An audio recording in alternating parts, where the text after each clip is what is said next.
नमस्कार, मेरा नाम है सुमित सिंह मेहता। हाजिर हूं आपके सामने क्लास 12 फिजिक्स से रिलेटेड एक और नया लेक्चर लेके। आज का हमारा है लेक्चर नंबर 19 और आज के इस लेक्चर का हमारा टॉपिक क्या रहने वाला है। हमारा टॉपिक है एप्लीकेशन ऑफ गॉस लॉ और इसके एप्लीकेशन में भी आज हम पहले एप्लीकेशन के बारे में डिस्कस करने जा रहे हैं और जिस एप्लीकेशन का नाम क्या है, electric field due to infinitely long straight wire which is uniformly charge. या इसको ऐसे पढ़ सकते हैं, electric field due to infinitely long straight uniformly charged wire. यानी हमें क्या करना है, गॉस लॉ का यूज करते हुए एक infinitely long straight uniformly charge wire के कारण किसी भी एक पॉइंट पर इलेक्ट्रिक फील्ड फाइंड करना है। तो ये मेरा लंबा चौड़ा आज हमारा टॉपिक का नाम है। थोड़ा सा इस लंबे चौड़े नाम को अलग अलग भाग में तोड़ते हैं। सबसे पहले क्या लिखा है, इलेक्ट्रिक फील्ड, यानी हमें क्या करना है, इलेक्ट्रिक फील्ड फाइंड करना है। और एप्लीकेशन ऑफ गॉस लॉ है, यानी हमें गॉस लॉ का यूज करना है। इतनी बात यहां से समझ में हमको आती है। फिर आगे बढ़ो, क्या बोल रखा है, due to infinitely long straight, यानी मेरे पास क्या है, एक स्ट्रेट वायर है। ये मेरे पास मान लिया एक स्ट्रेट वायर है। क्या ये इनफाइनाइटली लॉन्ग है?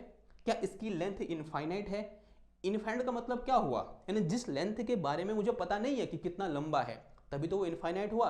क्या इसकी लेंथ फाइनाइट है या इनफाइनाइट है? साफ साफ दिख रहा है। मैं कह सकता हूं कि अगर ये वायर है तो इस वायर की लेंथ इतनी है, यानी ये कैसा वायर है, एक फाइनाइट लेंथ का वायर है। जब मैं ये बोल रहा हूं कि इनफाइनाइट लेंथ का वायर है, इसका मतलब क्या हुआ कि मुझे पता नहीं है कि इसका ये एंड कहां खत्म हो रहा है और इस वायर का ये एंड कहां खत्म हो रहा है। अगर ये खत्म नहीं हो रहे हैं तो मैं यहां पर इतना लंबा वायर तो ड्रॉ नहीं कर सकता। तो उसे ड्रॉ करने के लिए मैं क्या कर दूंगा, इस वायर को यानी इस एंड को ऐसे डैश करके आगे बढ़ा दूंगा। सिमिलरली इस एंड को भी ऐसे डैश करके आगे बढ़ा दूंगा। ये डैश क्या दिखा रहा है कि ये एंड कहां खत्म हो रहा है, मुझे नहीं पता। सिमिलरली ये डैश क्या दिखा रहा है कि ये एंड कहां खत्म हो रहा है, मुझे नहीं पता। तो इसका मतलब ये वायर कैसा हुआ, एक इनफाइनाइटली लॉन्ग वायर हुआ। दूसरी खासियत क्या है इस वायर की, ये यूनिफॉर्मली चार्ज्ड है। यानी ये समझ में आ रहा है कि भाई चार्ज है, यानी इसमें पहले चार्ज डाल दो। माना इसमें मैंने इस तरह से पॉजिटिव चार्ज डाल दिया, वो पॉजिटिव और नेगेटिव कुछ भी हो सकता था। मैंने क्या बोल दिया, इसमें कैसा चार्ज है, पॉजिटिव चार्ज है। लेकिन ये पॉजिटिव चार्ज ऐसा वैसा नहीं है, कैसा है, यूनिफॉर्म है। यूनिफॉर्म का मतलब क्या हुआ, अब यहां पर एक वर्ड आया क्या, यूनिफॉर्म। यूनिफॉर्म का मतलब क्या समझते हैं आप, एक जैसा। यानी इस पूरे वायर में जो चार्ज है वो यूनिफॉर्मली डिस्ट्रीब्यूटेड है। और चार्ज के डिस्ट्रीब्यूशन में कल हमने एक चीज पढ़ी थी, एक क्वांटिटी हमने पढ़ी थी, that is charge per unit length, जिसे मैंने क्या बोला था, लाइन चार्ज डेंसिटी बोला था। यानी अगर इसमें जो चार्ज डिस्ट्रीब्यूशन है वो यूनिफॉर्म है तो इसका मतलब इस वायर के पर यूनिट लेंथ में जो चार्ज डिस्ट्रीब्यूशन है वो यूनिफॉर्म है या फिर कांस्टेंट है। यानी इसकी जो लाइन चार्ज डेंसिटी लैम्डा है वो कैसा है, कांस्टेंट है। ठीक है, अगर मैं ये बोल रहा हूं कि इस वायर को मैंने क्यू चार्ज दे रखा है, या बोलते हैं इसकी जो लाइन चार्ज डेंसिटी कितनी है, लैम्डा है, तो लैम्डा की वैल्यू क्या है, कांस्टेंट है। यानी ये चेंज नहीं हो रही है, तभी मैंने क्या बोला, इसको यूनिफॉर्मली चार्ज्ड वायर बोला। और कैसा कितना लंबा है, इनफाइनाइटली लॉन्ग है। और अब मुझे क्या करना है, इसके कारण इलेक्ट्रिक फील्ड निकालना है। माना किस पॉइंट पर, इस पॉइंट P पर जो यहां से R डिस्टेंस पर है। यही हमारा क्या रहेगा, इसका एम रह गया। अगर एम समझ में आ गया तो थोड़ा सा क्या करते हैं, प्रोसीजर को आगे बढ़ाते हैं। सबसे पहले हमें क्या करना होता है, हमें यह निकालना पड़ेगा कि भाई इस पॉइंट P पर इलेक्ट्रिक फील्ड की डायरेक्शन कहां की ओर होगी। ओके, तो सबसे पहले क्या निकालेंगे, एट फर्स्ट, तो ये हिंट डालना और उसके नीचे लिखो, at first we find direction of electric field.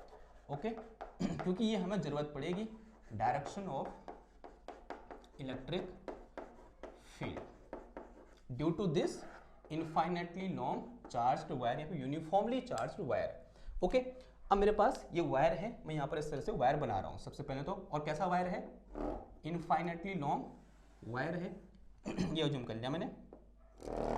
और इसमें कैसा चार्ज है, पॉजिटिव चार्ज है, यूं करके। और अज्यूम करो ये एक पॉइंट है यहाँ पर, लेट अस से दिस पॉइंट इज O, यहाँ से R डिस्टेंस पर किसी पॉइंट P पर, ये पॉइंट P है यहाँ पर, इस पॉइंट P पर मुझे इलेक्ट्रिक फील्ड की डायरेक्शन क्या होगी पहले ये फाइंड करना है। मैग्नीट्यूड तो फिर बाद में फाइंड करेंगे गॉस लॉ का यूज करके, लेकिन पहले बात किसकी करेंगे हम, डायरेक्शन की, क्योंकि वो क्या है बहुत इंपॉर्टेंट है। देखो कैसे निकालेंगे समझेंगे जरा। अगर मैं क्या करूं, कल हमने पढ़ा था एक चीज लाइन एलिमेंट के बारे में। अगर मैं यहाँ छोटा सा लाइन एलिमेंट एज्यूम करूं इस पॉइंट O पर, ओके, तो इस पॉइंट O पर मैंने एक छोटा सा लाइन एलिमेंट एज्यूम किया, तो इस लाइन एलिमेंट के कारण यहां पर इलेक्ट्रिक फील्ड की डायरेक्शन कहां की ओर होगी बताओ। हमने कल पढ़ा था कि we can treat line element as a point charge, तो ये पॉइंट चार्ज अगर ट्रीट होगा और तो इसके कारण यहां पर इलेक्ट्रिक फील्ड कहां की ओर होगा, इस आर की डायरेक्शन में बाहर की ओर, यानी electric field due to this line element will be in this direction, say this electric field is, let us say, इसको मैंने क्या बोल दिया, E1 बोल दिया, इसका नाम मैंने क्या बोल दिया, E1, जो कि ऐसे बाहर की ओर है। ये बात समझ में आती है हमको नाउ। लेकिन वायर तो इतना ही नहीं है, वायर यहाँ को भी इन्फिनिटी तक है, यहाँ को भी इन्फिनिटी तक है।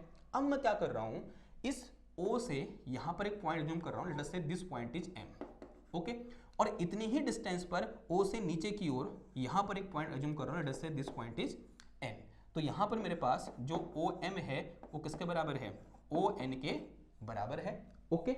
सिमिलरली जैसे मैंने यहाँ पर एक लाइन एलिमेंट अज्यूम किया, उस तरीके से मैं यहाँ पर एक लाइन एलिमेंट अज्यूम कर रहा हूँ, और यहाँ पर भी एक लाइन एलिमेंट इस तरह से अज्यूम कर, जैसे यहाँ पर करता है सेम, जैसे यहाँ पर किया वैसे यहाँ पर भी लाइन एलिमेंट अज्यूम कर लिया, और यहाँ पर भी एक लाइन एलिमेंट अज्यूम कर लिया। अब मैं क्या कर रहा हूँ, इस लाइन एलिमेंट को इस P पॉइंट से ऐसे मिला रहा हूँ, मिला दूँ। अब मैं अगर आपसे बोलूं कि ये लाइन एलिमेंट जो M पॉइंट पर है, इसके कारण इस P पॉइंट पर इलेक्ट्रिक फील्ड कहां की ओर होगा, तो आपका आंसर होगा कि इस OMP लाइन के अलोंग होगा, यानी इन दिस डायरेक्शन। तो दिस इलेक्ट्रिक फील्ड इज कितना बताओ, लेट अस से this electric field is E2। मान लिया इलेक्ट्रिक फील्ड कितना है, E2 है।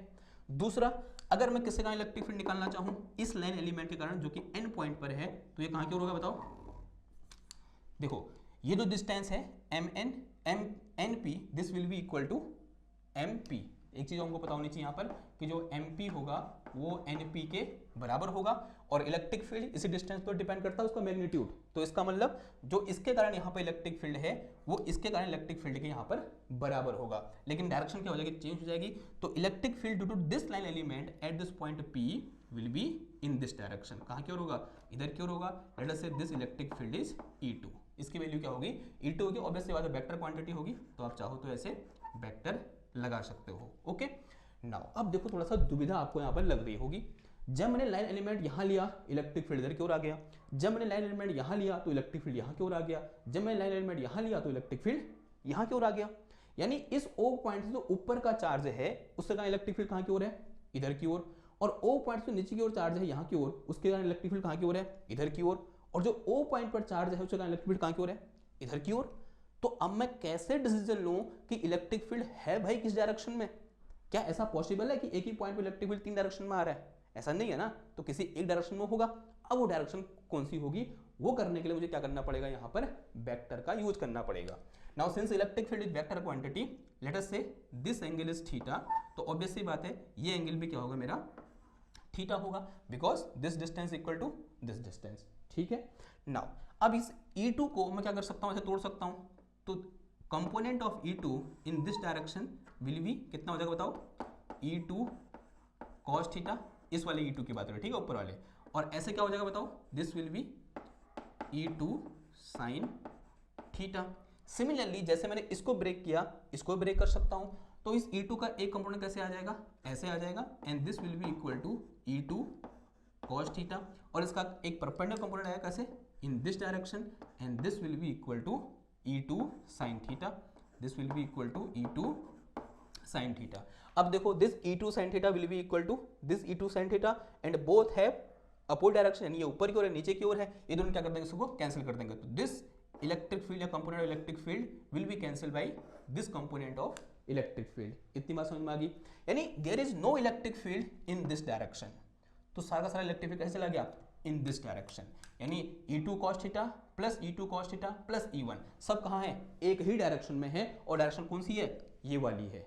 यानी यहां पर इस पॉइंट P पर इस इनफाइनाइटली लॉन्ग चार्ज वायर के कारण जो इलेक्ट्रिक फील्ड होगा वो किस डायरेक्शन में होगा, इस डायरेक्शन में होगा। या मैं ऐसा ही बोल सकता हूं, अगर यहां से यहां तक ये वेक्टर आर वेक्टर है, तो जो इलेक्ट्रिक फील्ड है एट पॉइंट पी वो किस डायरेक्शन में है, आर वेक्टर की डायरेक्शन में है।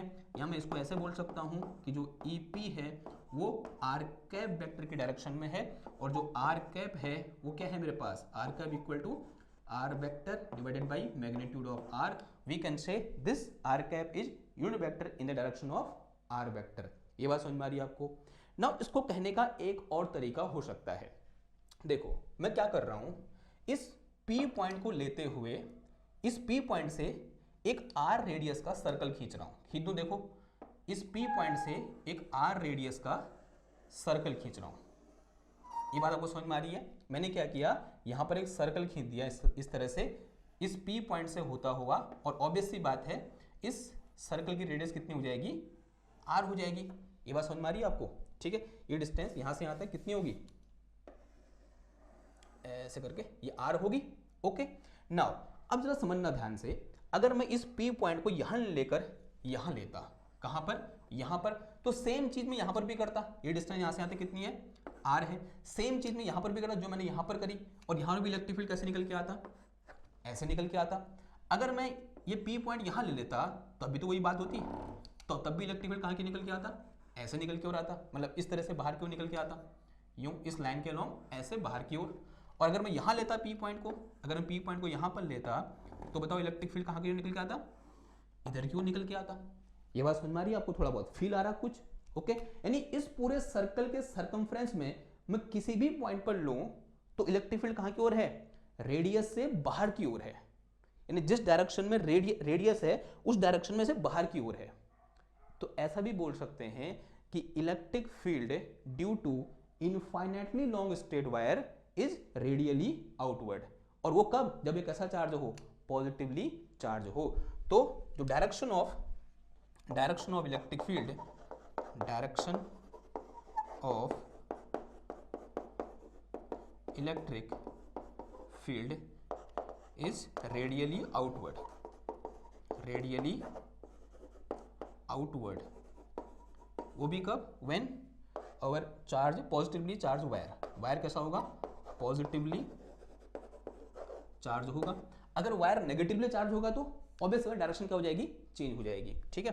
तो और रेडियली इनवर्ड कब होगा, radially inward when wire is negatively charge,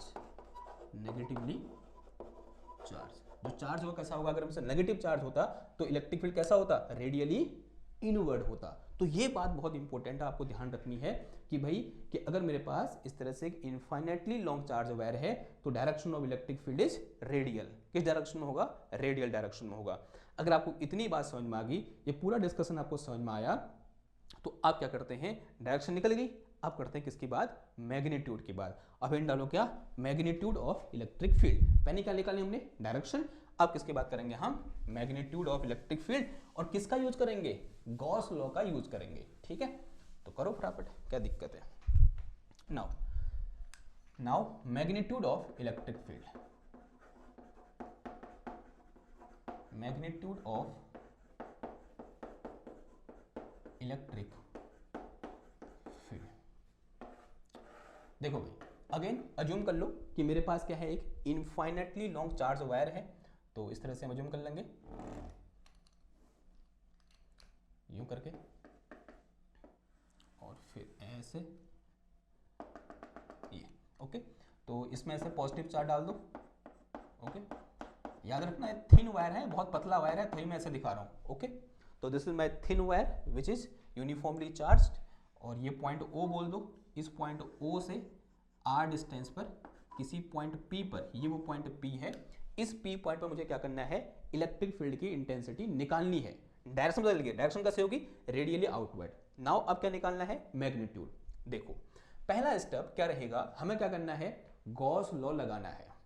अब गॉस लॉ लगाने के लिए पहला स्टेप क्या रहता है कि हमें यहां पर एक गॉसियन सरफेस चूज करनी पड़ेगी, या बोलते हैं एक क्लोज सरफेस चूज करनी पड़ेगी। अब हमने ये पढ़ा था कि भाई क्लोज सरफेस तो कैसी भी हो सकती है, वो किसी भी शेप की हो सकती है, किसी भी साइज की हो सकती है। तो हम कैसे लेंगे यहाँ पर गॉसियन सरफेस बताओ, और किस तरह से लेंगे ये भी बहुत इंपॉर्टेंट है। मैंने पर्सनल लेक्चर में आपसे डिस्कस किया था, जब हम क्या पढ़ रहे थे आपका, हम जब गॉस लॉ पढ़ रहे थे तो वहां पर सिलेक्शन ऑफ गॉसियन सरफेस पर एक टॉपिक आया था, और मैंने ये बोला था कि हम गॉसियन सरफेस को सिलेक्ट करेंगे डिपेंडिंग अपॉन गिवन सिमेट्री। अगर सिमेट्री स्फेरिकल होगी तो हमारा गॉसियन सरफेस भी स्फेरिकल होगा, और अगर सिमेट्री सिलेंड्रिकल होगी तो हमारा गॉसियन सरफेस भी सिलेंड्रिकल होगा। तो आपको इसको देखकर बताना है कि यहां पर कैसी सिमेट्री है। साफ साफ दिख रहा है सिलेंड्रिकल सिमेट्री है, यानी ये वायर एक सिलेंडर का तो रूप है, पतला वाला रूप है नहीं है, यानी कैसी सिमेट्री है, सिलेंड्रिकल सिमेट्री है। ये बात समझ में आ रही है आपको? अगर इतनी बात समझ में आ रही है तो गॉसियन सरफेस कैसा होगा, सिलेंड्रिकल होगा। दूसरी इंपॉर्टेंट चीज, गॉसियन सरफेस किसी भी शेप का हो सकता है, तो हम किसी भी शेप का गॉसियन सरफेस यहां बना दें? नहीं, हम गॉसियन सरफेस को इस तरह से ड्रॉ करेंगे, मेरे हर एक शब्द पर ध्यान देना। हम गॉसियन सरफेस को इस तरह से ड्रॉ करेंगे कि हमारा गॉसियन सरफेस इस P पॉइंट से पास करे, जो सरफेस है किसका, सिलेंडर का, वो इस P पॉइंट से पास करे, और ये जो मेरे पास वायर है ये उस गॉसियन सरफेस के, जो सिलेंड्रिकल गॉसियन सरफेस है, उसके एक्सेस के अलोंग हो। ये बहुत इंपॉर्टेंट चीज है, अगर ऐसा नहीं होगा ना तो फिर कोई फायदा नहीं होगा। तो पहली चीज तो क्या है कि ये P पॉइंट कहां होना चाहिए, उस सिलेंड्रिकल गॉसियन सरफेस की सरफेस पर होना चाहिए।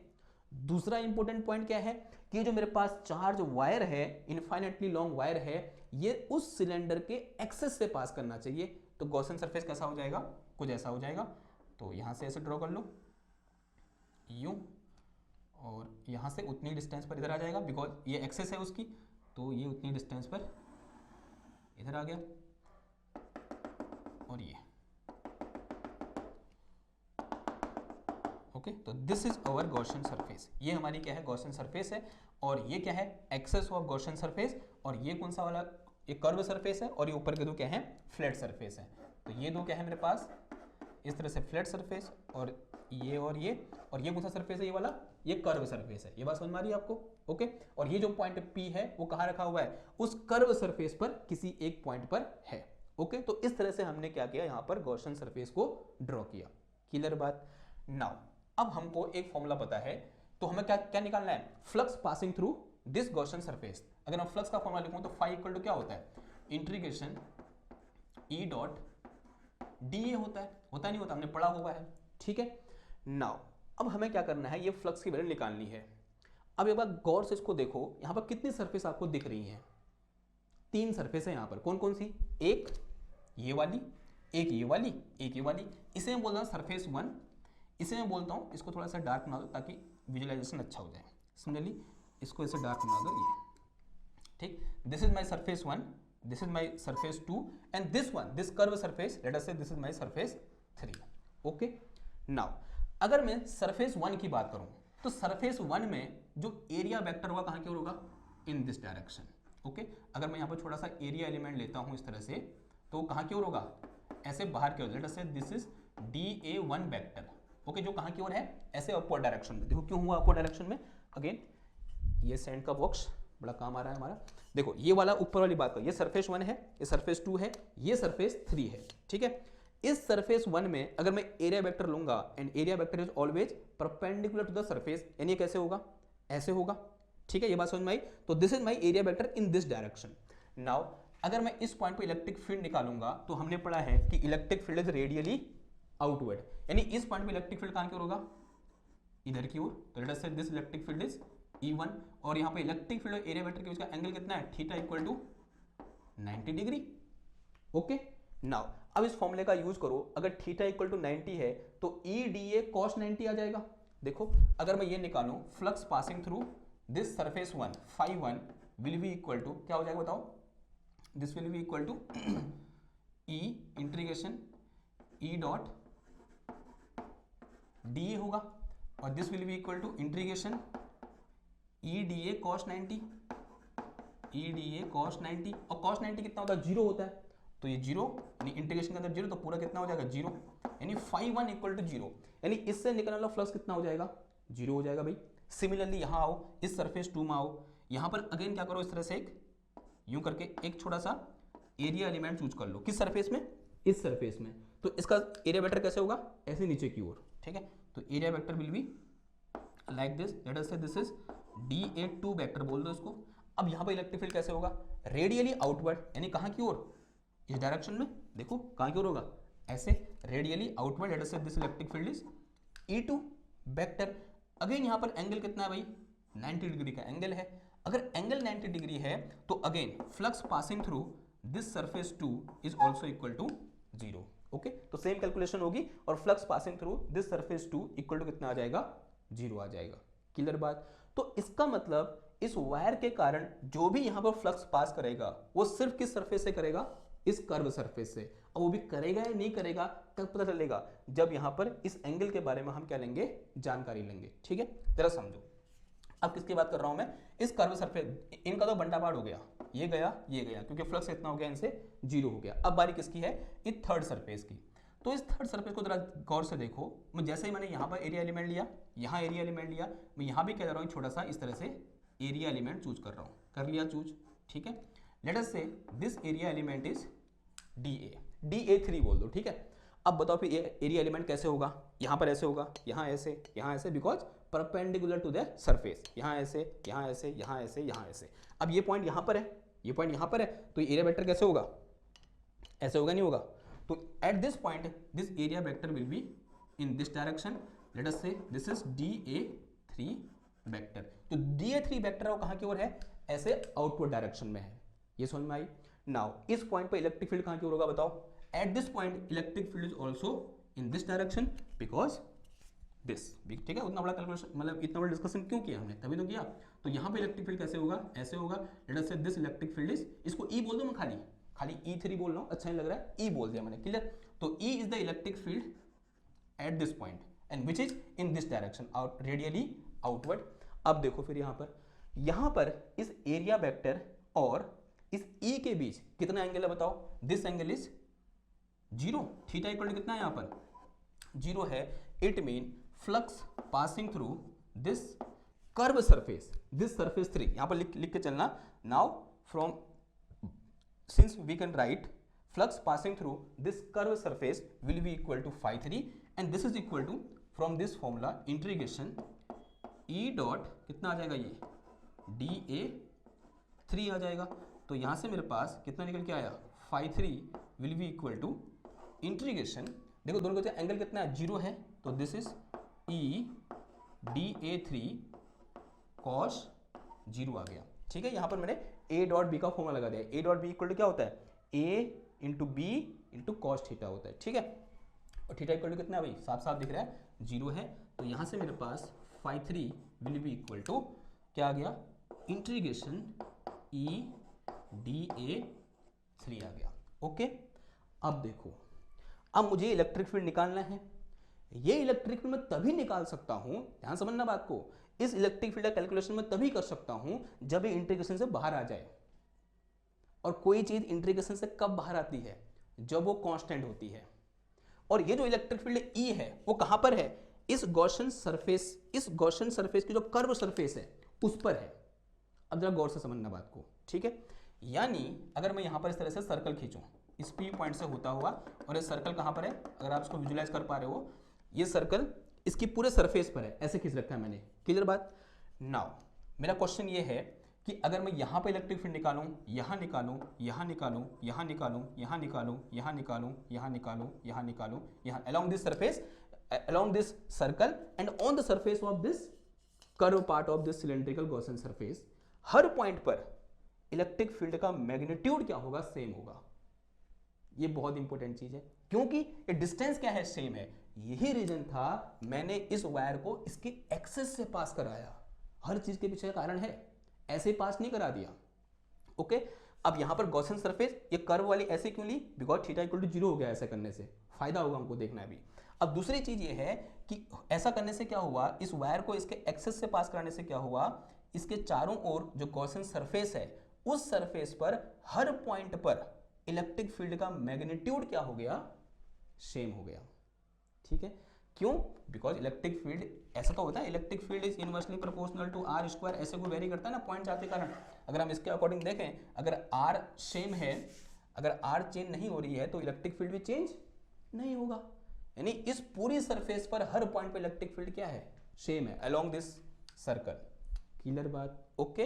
It mean we can treat this E as a constant, और E अगर कांस्टेंट है it will come out from integration, तो ये क्या हो जाएगा, इस इंटीग्रेशन से बाहर आ जाएगा। तो यहाँ से मेरे पास φ3 इक्वल टू कितना आ गया, E इंटीग्रेशन dA3 आ जाएगा। ठीक है, अब मुझे ये बताओ फिर ये dA3 की वैल्यू कितनी होगी, इंटीग्रेशन dA3, यानी इसमें मैंने ये एरिया एलिमेंट लिया, ऐसे यहाँ पर बहुत सारे एरिया एलिमेंट होंगे, उन सबको हमें क्या कर देना है, इंटीग्रेशन का मतलब उन सबको ऐड कर देना है। इस सरफेस पर जितने भी एरिया एलिमेंट है अगर मैं उन सबको ऐड करूंगा तो किसका सरफेस एरिया निकलेगा, इस सिलेंडर का ये कर्व सरफेस एरिया निकलेगा, और इसकी वैल्यू कितनी होती है, 2πrl के बराबर होती है। और 2πrl का मतलब अगर ये हाइट कितनी हो यहाँ से यहाँ तक l हो, if l is the height of this Gaussian surface, then this φ3 will be equal to E into इसकी वैल्यू कितनी हो जाएगी, this integration dA3 will be equal to 2πrl। ठीक, okay. Now say it is some equation number 1, इसे क्या बोल दो, equation number 1 बोल दो। अब हम लगाएंगे क्या, Gauss law. Now using Gauss law, मैं डायग्राम तो नहीं मिटा रहा लेकिन यहाँ पर लिख रहा हूँ, देखो भाई, यूजिंग गॉस लॉ, यूजिंग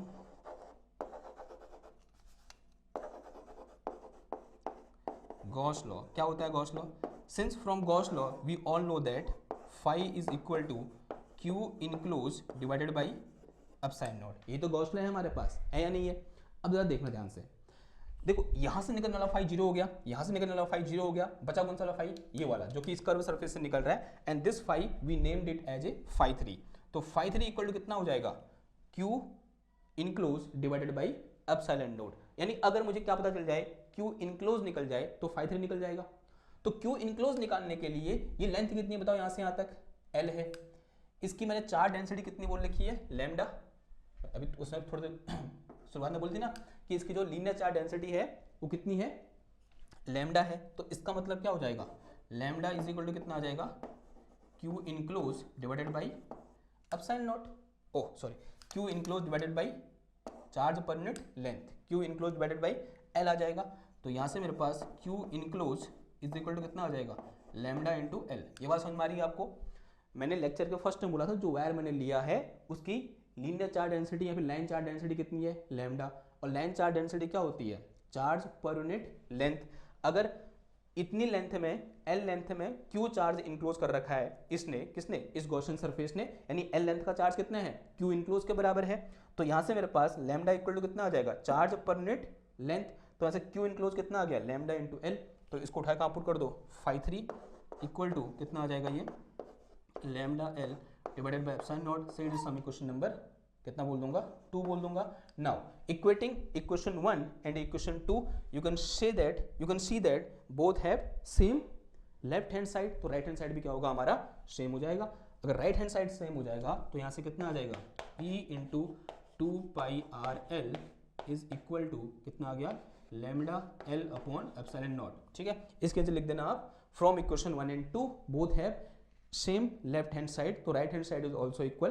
तो यहाँ से इसका राइट हैंड साइड क्या है, E इंटू 4πl, 4πl नहीं 2πl इक्वल टू कितना, इसका राइट हैंड साइड क्या है, lambda L upon epsilon nought. ठीक, देखो कुछ चीज़ें कैंसिल हो रही हैं, इस L से ये L कैंसिल हो जाएगा, तो यहाँ से मेरे पास E निकल के आ गया, electric field is equal to ये मेरे पास lambda divided by 2πr epsilon not.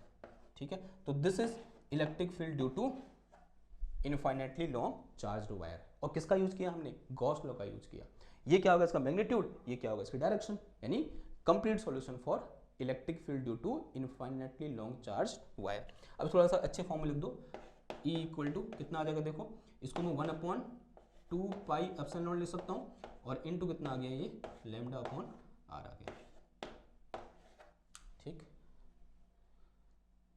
और थोड़ा सा इसको और हम अगर इसकी क्वांटिटी को डायरेक्ट लिखना चाहते हो, क्या होता है हमारे पास 1/4π एप्सिलॉन की वैल्यू पता होती है, तो 2 से मल्टीप्लाई 2 से डिवाइड कर दो, तो इसको क्या करो 2 से मल्टीप्लाई 2 से डिवाइड, तो यहाँ से मेरे पास E इक्वल टू कितना निकल के आ जाएगा, 1/2 दूना 4 आ जाएगा, ये 4π एप्सिलॉन नॉट 2 से मल्टीप्लाई भी कर दो, कितना आ जाएगा 2 lambda upon r।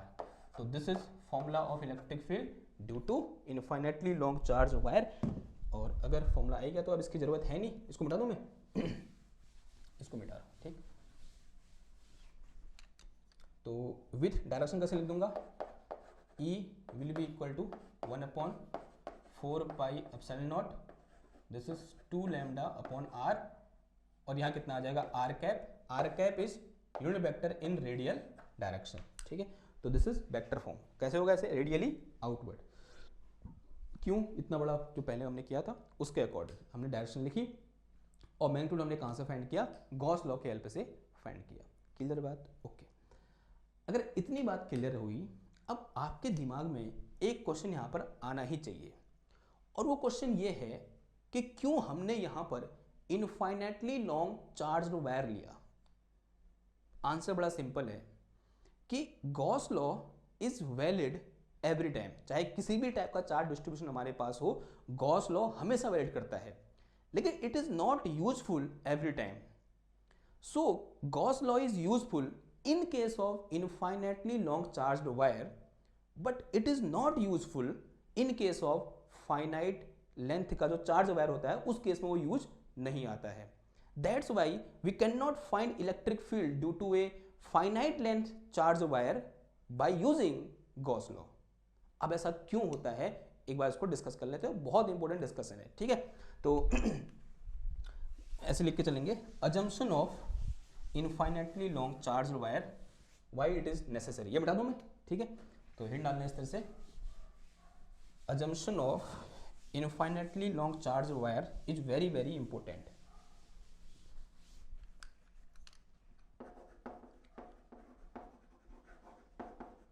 Assumption of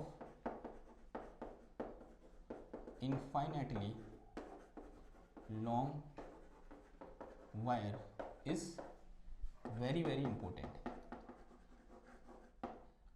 भाई क्यों है ये वेरी वेरी इंपॉर्टेंट, अजम्पशन है, देखो इनफाइनाइटली लॉन्ग चार्ज वायर, ऐसा कोई वायर नहीं होता तो इनफाइनाइटली लॉन्ग हो जाए, ठीक है। हर वायर की लेंथ क्या होती है, फाइनाइट होती है, लेकिन ये अजम्पशन करना क्यों जरूरी है जरा समझेंगे, ओके। मान लिया मेरा वायर किस लेंथ का है, फाइनाइट लेंथ का है, हमें उसका इलेक्ट्रिक फील्ड निकालना है। इलेक्ट्रिक फील्ड निकालने के लिए फॉर्मूला क्या होता है हमारे पास, phi is equal to integration E dot D A, ये इंटीग्रेशन होता है, ओके। नाउ मैंने ये बोला था जब हम ये डेरिवेशन कर रहे थे, अगर मुझे इलेक्ट्रिक फील्ड निकालना है, ध्यान से समझना बात को, अगर मुझे इलेक्ट्रिक फील्ड निकालना है तो इस ई ने इस इंटीग्रेशन से बाहर आना चाहिए। ये बात समझ में आई आपको। अब ये इंटीग्रेशन से बाहर तभी आ पाएगा जब ये ई कांस्टेंट होगा। पहली बात तो ये है कि जब ये ई कांस्टेंट होगा तभी तो ये इलेक्ट्रिक फील्ड से बाहर आएगा। दूसरी चीज, जब मैं इस डॉट प्रोडक्ट को सॉल्व करूंगा, यहां पर क्या आना चाहिए, ई डी ए आना चाहिए भाई। अगर इसके अलावा कुछ और आ जाएगा ना तब भी चल जाएगा, लेकिन कुछ ना कुछ वहां पर थीटा की वैल्यू होनी चाहिए, ओके। ये बात समझ में आई आपको, यानी थीटा की कुछ ना कुछ फाइन, इसको जीरो नहीं होना चाहिए पहली बात तो, ठीक है। जीरो का तो कहां से फाइन निकलेगा, तो यहां पर इस थीटा की वैल्यू बहुत बहुत इंपॉर्टेंट है।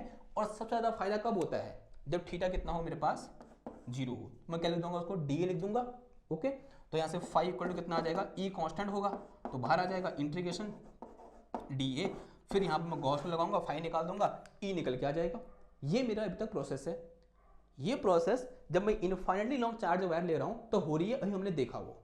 लेकिन जब मैं फाइनाइट वायर लेता हूं तो क्या दिक्कत है जरा समझेंगे। देखो मान लिया ये मेरे पास एक फाइनाइट लेंथ का वायर है,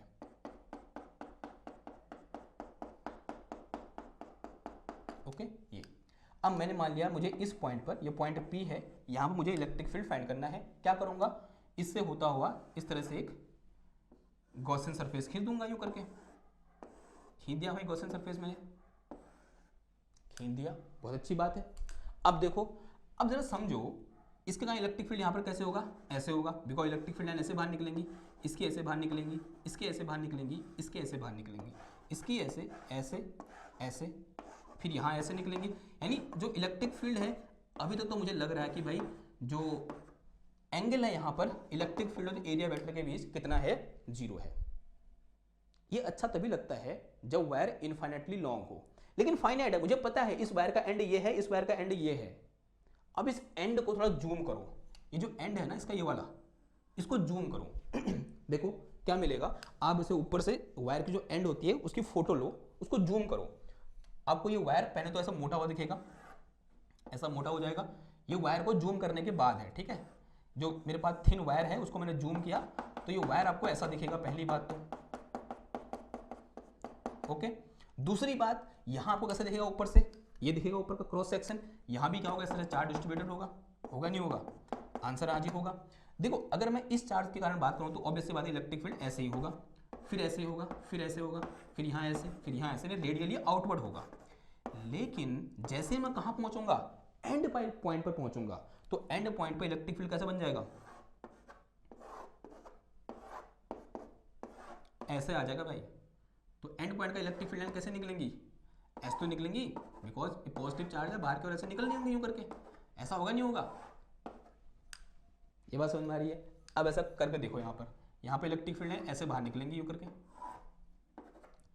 ओके, यहाँ से ऐसे बाहर निकलेंगी, यहाँ से ऐसे बाहर निकलेंगी, यहाँ से ऐसे बाहर निकल जाएंगी, ऐसे कैसे, ऐसे बाहर निकल जाएंगी, यहाँ से ऐसे बाहर निकल जाएंगी, यहाँ से ऐसे बाहर निकल जाएंगी, ठीक है। देखो जब तक ऐसा बिहेवियर था मेरे इलेक्ट्रिक फील्ड का तब तक कोई समस्या नहीं थी, बिकॉज एंगल जीरो आ रहा था, सच से इसको बाहर निकाल देता मैं। लेकिन जब ये चीज हुई ना, देखो यहाँ पे इलेक्ट्रिक फील्ड कैसे हो गया, ऐसे हुआ, और यहाँ पे एरिया वेक्टर कैसे हो गया, ऐसे हो गया। Now this theta is not equal to zero, इस थीटा की कुछ वैल्यू है, कितनी वैल्यू है मुझे नहीं पता भाई, मैं आपसे नापूंगा थोड़ा, वहां पर मैं नाप भी नहीं सकता, because we can draw any number of electric field and from any charge distribution. तो यहाँ पर जो थीटा है उसकी वैल्यू मुझे पता नहीं है, थीटा की वैल्यू के बारे में तभी मैं श्योर हो पाता हूँ, या तो वो कितना हो, 0 डिग्री हो, या फिर वो 90 डिग्री हो। अगर 90 और थीटा के बीच में कुछ, 90 और 0 के बीच में कुछ और वैल्यू आ रही है थीटा की, वो क्या है, 30 है, 40 है, 50 है, मुझे नहीं पता। अगर मुझे नहीं पता तो ये डॉट प्रोडक्ट सॉल्व नहीं हो पाएगा, पहली बात तो, ठीक है। अगर डॉट प्रोडक्ट सॉल्व नहीं हो पाएगा, मैं कैसे इसको बाहर ले आऊंगा, पहली बात तो ये है।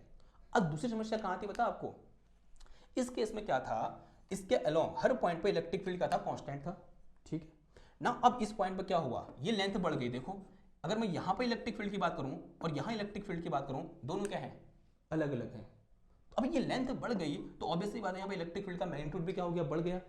Now in this case at end point we can not treat our electric field as a constant, यहाँ ट्रीट कर सकता हूं मैं, इस पॉइंट पर ट्रीट कर सकता हूं कि इस पॉइंट पर, इस पॉइंट पर, इस पॉइंट पर, इस पॉइंट पर, इस पॉइंट पर, इस पॉइंट पर, इस पॉइंट पर, यहाँ पर हर जगह इलेक्ट्रिक फील्ड क्या है, सेम है, मैं इंटीग्रेशन से बाहर लूंगा। लेकिन जब मैं कहाँ जाता हूँ, वायर के एंड पॉइंट पर जाता हूँ, अब दिक्कत आ गई भाई, यहाँ पर इलेक्ट्रिक फील्ड यहाँ पर और यहाँ पर सेम नहीं है, अलग अलग है, because this distance is different, this distance is different, okay, clear बात। So we can not take it out from this integration sign, clear. तो this is very very important, अगर इसको बाहर नहीं निकल सकता इलेक्ट्रिक फील्ड निकालूंगा कैसे, अगर इलेक्ट्रिक फील्ड ऐसे बाहर नहीं निकल सकता तो मैं गॉस लॉ लगा के इलेक्ट्रिक फील्ड की intensity due to this finite length के वायर से निकाल नहीं सकता। अब क्वेश्चन ये आता है, क्या यहाँ पर गॉस लॉ फेल हो गया, नहीं, गॉस लॉ एप्लीकेबल है, Gauss law is valid every time for any type of charge distribution, but it is not useful, वो यूजफुल है ही नहीं, हम उसको लगाएंगे फंस जाएंगे, कुछ कर ही नहीं पाएंगे, क्लियर है इतनी बात। तो this is a very very important discussion जो हमने इस लेक्चर के एंड में किया है, और यहाँ से आपसे क्वेश्चन पूछा जा सकता है वाइबा में, क्यों हम इनफाइनाइटली लॉन्ग वायर की बात करते हैं, फाइनाइट लॉन्ग का, जो अगर फाइनाइट लेंथ का वायर है तो फिर क्या दिक्कत है बताओ, दिक्कत क्या है, ये दिक्कत है कि हम एंड पॉइंट पर दिक्कत हो जाती है, बीच में तो बढ़िया है, लेकिन जब एंड पॉइंट पर जाते हैं वायर के हम, तब वहां पर हमें दिक्कत आ जाती है, क्यों, इलेक्ट्रिक फील्ड लाइन से कर्व के रूप में बाहर निकलती, अगर ऐसे बाहर निकलती तो कोई दिक्कत नहीं थी, ठीक, ओके। अब इनफाइनाइटली लॉन्ग वायर की बात करें, उसको तो एंड क्या है पता ही नहीं है, ठीक है, हम कितना ही लंबा वहां पर गॉसियन सर्फेस बना दें, मतलब कितने ही लेंथ का हम सिलेंडर गॉसियन सर्फेस बना दें, वो एंड पॉइंट तक कहीं पहुंच ही नहीं पाएगा, ओके। अब आप कहोगे कि भाई इनफाइनाइटली लॉन्ग वायर तो होता ही नहीं है, तो ये सब कैलकुलेशन क्यों, देखो ये कैलकुलेशन करने से ये फायदा हुआ, अगर मैं आपसे ये बोलूं कि you have a very very long wire, so you can assume that your very very long wire as a infinitely long wire, and you can use this formula, कौन सा वाला formula, this formula for this very very long wire, and you will get approximate result, and approximately very close result to the practical value, यानी इतना approximation हम ले सकते हैं कि मेरे पास क्या very very very long wire है, और उस वेरी वेरी लॉन्ग वायर को हमने क्या कर दिया, किसके इक्विवेलेंट ट्रीट करा दिया, एक इनफाइनाइटली लॉन्ग वायर के इक्विवेलेंट ट्रीट कराया, और ये फॉर्मूला यूज कर लिया जो कि हमने किसके लिए कैलकुलेट किया है, इनफाइनाइटली लॉन्ग वायर के लिए कैलकुलेट किया है। तो this is a very very important thing you have to understand, clear बात, ओके। आई होप आपके कॉन्सेप्ट क्लियर हो रहे होंगे और आपको कुछ नया सीखने में मज़ा आ रहा होगा। मज़ा आना चाहिए यार इंसान को ये नई नई चीज़ें सीखने में, ठीक है। कभी कभी होता है क्या ना यार, हमको लगता है कि ये तो पूछेगा नहीं कोई हमसे, सीधे डेरिवेशन याद कर लेते हैं, दे आएंगे पास हो जाएंगे। नहीं, ऐसा ये मेंटेलिटी नहीं होनी चाहिए। हमारी सोच हमेशा सीखने में होनी चाहिए। हमें सीखना चाहिए कि भाई अंदर घुस घुस के पढ़ना चाहिए, उसको चीर फाड़ कर देनी चाहिए चीज़ों की, कि कहाँ से मैं क्या निकल जाएगा, कहाँ से क्या हो जाएगा, कैसे क्या हो जाएगा, ठीक है।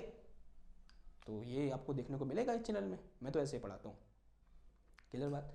अगर आपको लगता है तो इस लेक्चर को एंड करते हैं, ठीक है। तो फिर अगर आपको लगता है कि ये लेक्चर आपके लिए हेल्पफुल है और आपको सहायता करता है तो इसको लाइक करो, शेयर करो, अपने दोस्तों के साथ बांटो इसको, ठीक। और इस तरीके से हमारा चैनल ग्रो करेगा।